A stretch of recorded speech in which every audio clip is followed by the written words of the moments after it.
Number 1, हम अंदर घुस रहे हैं। अचानक वायरलेस से आवाज आई। मैंने कहा, उन्हें बता दो तुम तैयार हो।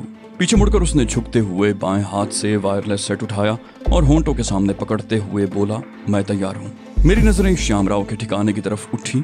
तीनों गाड़ियां दाखिली दरवाजे पर पहुंच गई थी। मैंने पूछा, क्या तुमने एलिवेशन लगा दी है? उसने उस बात में सर हिला दिया। मैं मस्कनत से बोला, देख भाई, बेइज्जत न करा देना। तुम्हें तो कोई जानता नहीं और एसएस का बड़ा नाम है। वो नाक से गहरा सांस लेते हुए होंठ भींच कर रह गया था। मैंने मजीद तकरार की बजाय पिस्तौल के दस्ते से उसकी खोपड़ी बजाना मुनासिब समझा, क्योंकि वक्त जाया करने को 1 मिनट भी नहीं था। होंठों से दर्द भरी कराह निकालते हुए वो औंधे मुंह ढेर हो गया था। मेरे पास रस्सी मौजूद थी, मगर नीचे बैग में पड़ी थी और इतना वक्त नहीं था कि रस्सी उठाकर ला सकता। उसने जेरी बदन पर मोटा पाजामा और पाँव में फौजी तर्ज के लंबे बूट पहने हुए थे। मैंने फुर्ती से पाजामे से तस्मा निकालकर उसके हाथ पुश्त पर जकड़ दिए और बूटों के तस्मे आपस में बांधकर उसके पाँव का भी सद्देबाब कर दिया। उसने पिंडली से बारीक धार वाला खंजर बांधा हुआ था। मैंने कोट की जंजीरें खोलकर नीचे मौजूद बनियान फाड़ी और उसके हाथ पर पट्टी लपेट दी। क्योंकि खून का बहाव न रोका जाता तो उसने मर जाना था। इससे फारिग होकर मैं हथियारों की तरफ मुतवज्जे हुआ। उसके पास साइलेंसर लगा बरेटा और चेटेक M200 इंटरवेंशन थी। एक राइफल चुनने के बाद उसने दोबारा वही राइफल खरीद ली थी।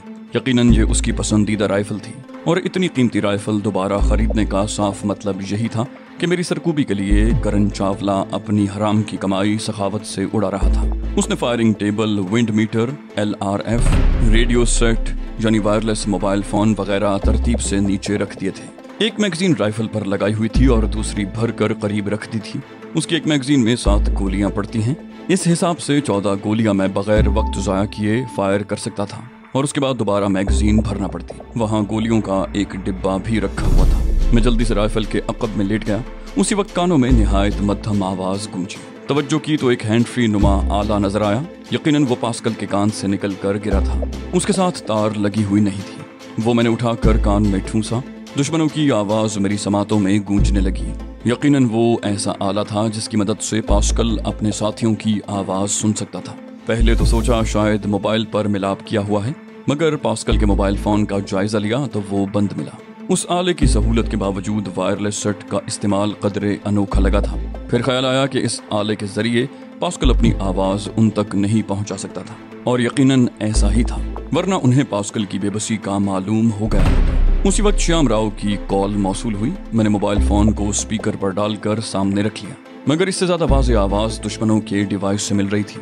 साइंस ने भी न जाने कितनी तरक्की कर ली है कि अजीबोगरीब आलात ईजाद हो चुके हैं, ऐसे कि अकल दंग रह जाती है। डॉक्टर वहीदुद्दीन खान फरमाते हैं, जब हैंड पंप ईजाद हुआ और एक औरत ने उसके जरिए जमीन से पानी बरामद होता देखा तो बेसाख्ता कहा था कि इंसान बस मौत पर काबू नहीं पा सका, बाकी उसने कोई गुंजाइश नहीं छोड़ी। नित नई ईजादात और इंसानी तरक्की की रफ्तार को देखें तो लगता है खुरूज दज्जाल का वक्त करीब है। रसूलुल्लाह सल्लल्लाहु अलैहि वसल्लम ने क़यामत की जो अलामात बयान फरमाई हैं, उनमें बस अलामात कुबरा का ज़हूर बाकी है। खैर, ये एक तवील मौजू है जिस पर यहाँ गुफ्तगू करना मुमकिन नहीं।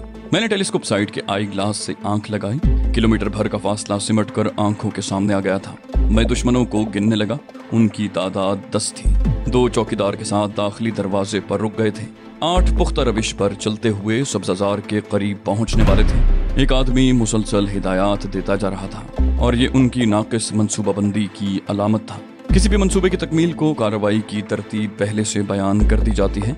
हर मुमकिन मसला और उसके हल की बाबत पहले से वजाहत कर दी जाती है, और यही तरबियत याफ्ता और गैर तरबियत याफ्ता अफराद में फ़र्क होता है। ऐसे हमले में स्नाइपर का इस्तेमाल हमलावरों का एक अच्छा इकदाम था।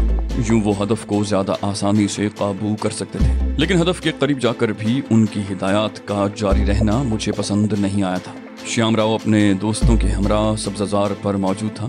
उनसे चंद कदम दूर रुककर एक कदरे बिगड़े हुए लहजे में मुखातिब हुआ। रमेश बाबू को कहो, अभय दादा बुला रहा है। उन्होंने रस्मी कलिमात या तमहीदी जुमले अदा करने की जरूरत ही महसूस नहीं की थी। बिलाशुबा उनके दिमाग में अपनी बर्तरी का खन्नास समाया हुआ था। श्यामराव ने कहा, 2 दिन हुए रमेश बाबू तो अपने साथियों के हमरा कहीं चला गया है। उसने चौंकते हुए पूछा, कहाँ चला गया है? श्यामराव ने बेपरवाही से कंधे उचकाए। बोला, उसने बताने की जहमत नहीं की और हमने पूछना गवारा नहीं किया। एक नई आवाज उभरी। आराम से उसका पता उगल देना मुनासिब रहेगा। अंदाज से लग रहा था वही अभय दादा है। श्याम ने नर्म लहजे में वजाहत देने की कोशिश की। बोला, हमारी तुमसे दुश्मनी है और ना रमेश बाबू से कोई वास्ता। वो यहाँ अपने भाई का क्रियाक्रम करने आया था। फारिग होने के बाद उसके यहाँ रहने की कोई वजह बाकी नहीं बचती।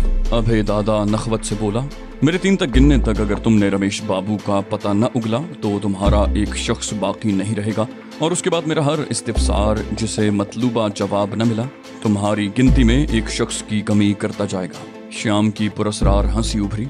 बोला, मुझे नहीं लगता कि तुम 3 तक गिनती पूरी कर पाओगे। वो शख्स बोला, मेरे 3 कहने पर पहली गोली इसी शख्स को मारना जो मुझे मुखातिब है। अंग्रेजी में पास्कल को हिदायत देते हुए उसने गिनती शुरू की।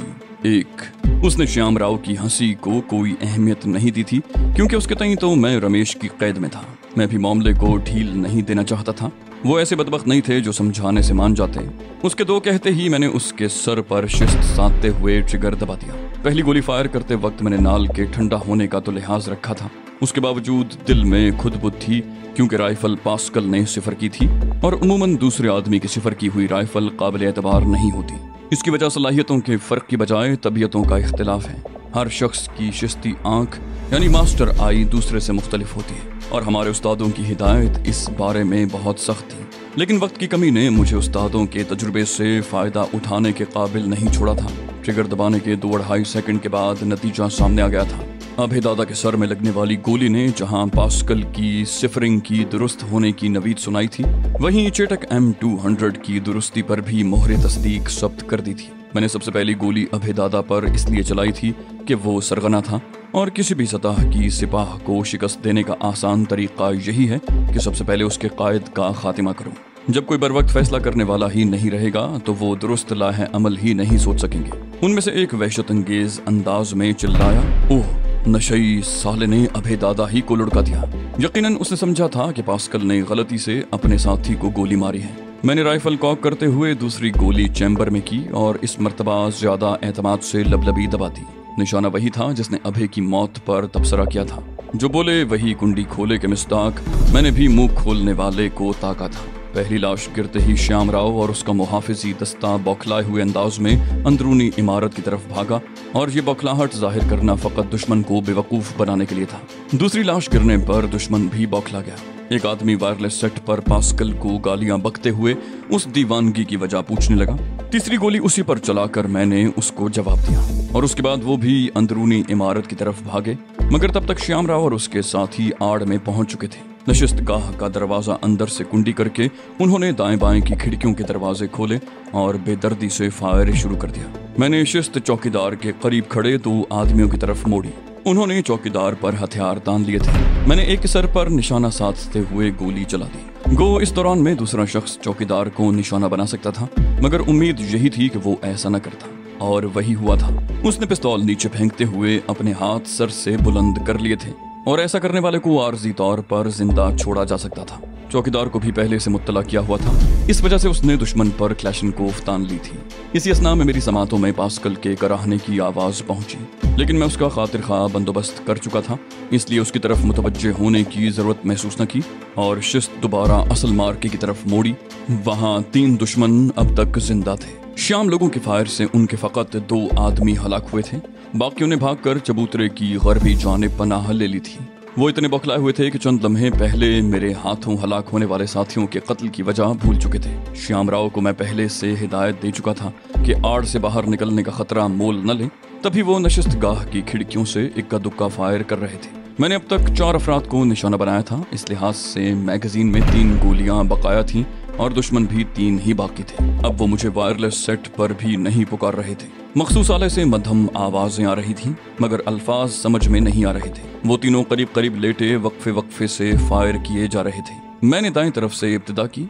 चेटक M200 की गोली उसकी गुद्दी में घुसकर माथे से निकल गई। उसके करीब लेटे साथी वहशत भरे अंदाज में उछल पड़े। बेसाख्ता गर्दनें मोड़कर उन्होंने उस टीले की तरफ देखा जहां उनके ख्याल में उनका अपना स्नाइपर मौजूद था। यकीनन वो पास्कल को गलीज और वाहियात गालियों से याद कर रहे थे। बेचारों की सोचने समझने की सलाहियत ही सलब हो चुकी थी और मामला उनकी समझ में आने वाला नहीं था। बंदा शिकार करने आए, जब खेल शुरू हो और उसे पता चले कि वो खुद ही शिकार है, तब क्या गुजरती है, वही हाल उनका भी हो रहा था। बैरल को जरा सा मोड़कर मैंने दरमियान वाले पर शिस्त साधी और लबलबी दबा दी। वो जोरदार झटके से चबूतरे की दीवार से टकराया और जानकुनी के आलम में तड़पने लगा। आखिरी बच जाने वाला चबूतरा छोड़कर गैराज की तरफ भागा था, मगर बमुश्किल 3 ही कदम लिए होंगे कि मैंने लबलबी दबा दी। उसकी मेरी जाने पुश्त थी, इसलिए लीड लेने की जरूरत नहीं पड़ी थी। गोली ने उड़ान भरी। 1300-1400 मीटर का फासला तय करने में 2.5-3 सेकंड तो लगना ही थे। इस असना में उसने चंद कदम मजीद ले लिए थे। गोली उसकी पुश्त में लगी और छाती फाड़ते हुए आगे निकल गई। गोली लगने के बाद भी उसने 2-3 कदम लिए और फिर औंधे मुंह गिरकर अपने साथियों के पास पहुंच गया। पास्कल की जज्बात से आ रही आवाज मेरे कानों में पड़ी। कितने रह गए हैं? मैं पुरसुकून अंदाज में बोला। एक ने हथियार डालकर गिरफ्तारी देना मुनासिब समझा है। उसने आम अंदाज में तबसरा किया, तुम बहुत तेज रफ्तारी से फायर करते हो। मैंने मुस्कुराते हुए कहा, तभी तो लोग SS कहते हैं। उसने हैरानी से पूछा, गालिबन तुम इन लोगों की कैद में थे। मैंने रुखाई से कहा, और गालिबन तुमने कसम खाई थी कि इंडिया से दफा हो जाओगे। वो मोतरिज हुआ, बोला, तुमने खुद ये फैसला मेरी मर्जी पर छोड़ दिया था। मैंने दांत पीसते हुए कहा, और तुमने मुकाबले से दस्तबरदारी का ऐलान किया था। उसी वक्त श्यामराव की आवाज मेरी समातों में गूंजी। वो मुसलसल मुझे पुकार रहा था, बॉस बॉस। मैंने मोबाइल फोन थामते हुए जवाब दिया, सुन रहा हूँ। वो अकीदत से बोला, तमाम मारे जा चुके हैं बॉस, आपके लिए जीप ले आऊं। जीप भेजने के बजाय खुद लाने की बात करना जाहिर कर रहा था कि वो मुझसे कितना मुतासिर था। मैंने कहा, ले आओ, और राब्ता मुनक़ता कर दिया। फिर पास्कल की तरफ मुतवज्जे हुआ। वो गालिबन राब्ता खत्म होने ही का इंतजार कर रहा था। सफाई देते हुए बोला, तुमसे मुकाबला करने नहीं आया था। मेरे तई तो तुम दुश्मनों की कैद में थे और मैं तुम्हारे दुश्मनों का खातिमा करने आया था। मैंने तंज़ी अंदाज में तस्दीक चाही, मुझे रिहाई दिलाने के लिए हैं? वो बेनियाजी से बोला, ये कोई मानी नहीं रखता। मैंने अंदाजा लगाया, कहा, यकीनन तुम मुझे करण चावला के लिए हासिल करने आए होगे। उसने शराफत से तस्लीम करते हुए इकरार में गर्दन हिलाई। बोला, जाहिर सी बात है, उसने खती रकम खर्च की है। इसी दौरान मैं श्यामराव के ठिकाने से जीप निकलकर हमारी तरफ बढ़ने लगी। एक नजर उधर देखकर मैं उठ बैठा। पास्कल की नजरें भी उधर ही मुतवज्जे थी। मैंने आम से अंदाज में पूछा, इन दिनों करण चावला की रिहाइश कहाँ है? वो लम्हा भर खामोश रहा, फिर झिझकते हुए पूछा, अगर मैं ना बताना चाहूँ?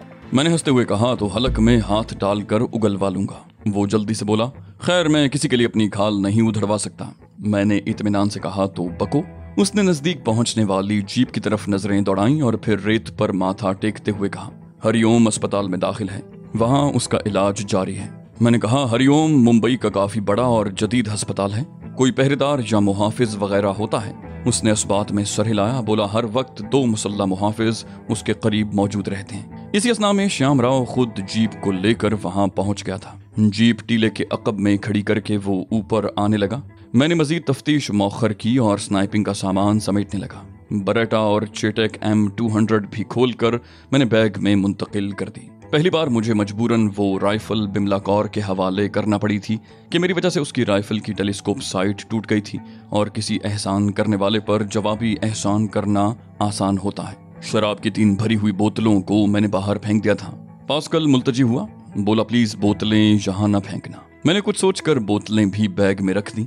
श्यामराव तेजी से चलता हुआ मेरे पास पहुंच गया। मैंने पास्कल के बूटों के तस्मे जो आपस में बंधे हुए थे खोलकर उसे उठने का इशारा किया और श्यामराव को कहा, बैग और ये कैदी नीचे ले जाओ, मैं अपना सामान लाता हूँ। उसने बैग उठाते हुए तस्दीक चाही, तो ये वो जाते शरीफ हैं जिसके बलबूते पर अभय दादा मुझे धमका रहा था। मैंने इस बात में सर हिलाते हुए कहा, हाँ, और यही वो शख्स है जिसने तुम्हारे महेश बाबू की हत्या की थी। हैरानी भरे लहजे में कहते वो ठिठक कर रुक गया। क्या? मैंने उसे आगे बढ़ने का इशारा करते हुए कहा, यह सच है और फिलहाल मैंने कुछ पूछगिछ करनी है, बाद में आराम से हिसाब किताब कर लेना। वो बोला, इससे तो बहुत हिसाब किताब रहते हैं बॉस, धन्यवाद कि आपकी बदौलत ये मेरे हाथ लग गया। मुझे कहकर वो पास्कल की जानिब मुड़ा, साथ ही उसका हाथ घूमा। जोरदार थप्पड़ पास्कल की गुद्दी में लगा। चल बे, तेरी तो लॉटरी निकल आई है। पास्कल ने मेरी तरफ रुख करते हुए एहतजाज किया, मिस्टर SS, ये ज्यादती है। मैं शराफत से सब कुछ बता रहा हूँ, फिर तशद्दुद करने की जरूरत नहीं रहती। बेचारे को उर्दू या हिंदी की समझ नहीं आती थी, तभी उसे मालूम ही नहीं हुआ था कि उसे श्याम का थप्पड़ क्यों खाना पड़ा। मैंने कहा, फिलहाल इसे कुछ मत कहो। श्याम को ठंडा होने का कहकर मैं नीचे उतरने लगा। मेरा रुख अपने सामान की तरफ था। थोड़ी देर के बाद हम जीप में बैठे वापस जा रहे थे। मैं श्याम को मुखातिब हुआ, इतनी फायरिंग के बाद पुलिस यहाँ नहीं आएगी। श्याम वजाहत करते हुए बोला, यहाँ पुलिस की चौकी नहीं है, किसी हादसे वगैरह पर बाड़मेर ही से पुलिस बुलाई जाती है। अब कोई उन्हें खबर करेगा तो बेचारे आएंगे ना। वैसे भी हमारे डेरे के मामलात से उड़का के बासी दूर ही रहते हैं। मैंने उसे हिदायत दी। कहा तुम लोग पहली फुर्सत में लाशें ठिकाने लगाकर बंदोबस्त करो।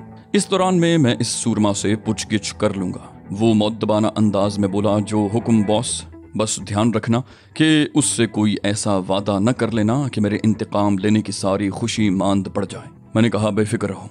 उसे तसल्ली देते हुए मैं बाहर झांकने लगा, जहां 3 डबल डोर गाड़ियां एक कतार में खड़ी थीं। मैंने शाम से पूछा, ये गाड़ियां तुम्हारे काम आएंगी या नहीं? वो फखरिया लहजे में बोला, पूरी रेलगाड़ी पुर्जे पुर्जे करके बेच सकते हो तो इनकी तो हैसियत ही कोई नहीं है। हम दाखिली दरवाजे के पास पहुंच गए थे। उसने ब्रेक पर दबाव डाला। जीप हिचकोला लेकर रुक गई। चौकीदार ने सुरत से दरवाजा खोला और श्याम ने जीप आगे बढ़ा दी। श्याम के अपने साथी और जो मुहाफिज दोस्त उसने बुलाए थे तमाम लाशें इकट्ठी कर रहे थे। दुश्मनों के हथियार डालने वाले साथी को शायद उन्होंने किसी कमरे में बंद कर दिया था। श्याम ने जीप अंदरूनी इमारत के सामने रोकी। मैं नीचे उतर गया। थोड़ी देर के बाद मैं पास्कल के हमरा उस कमरे में मौजूद था जो मैंने अपनी रिहाइश के लिए पसंद किया था। उसे कुर्सी पर बैठने का इशारा करते हुए मैंने कहा, चलो शुरू हो जाओ।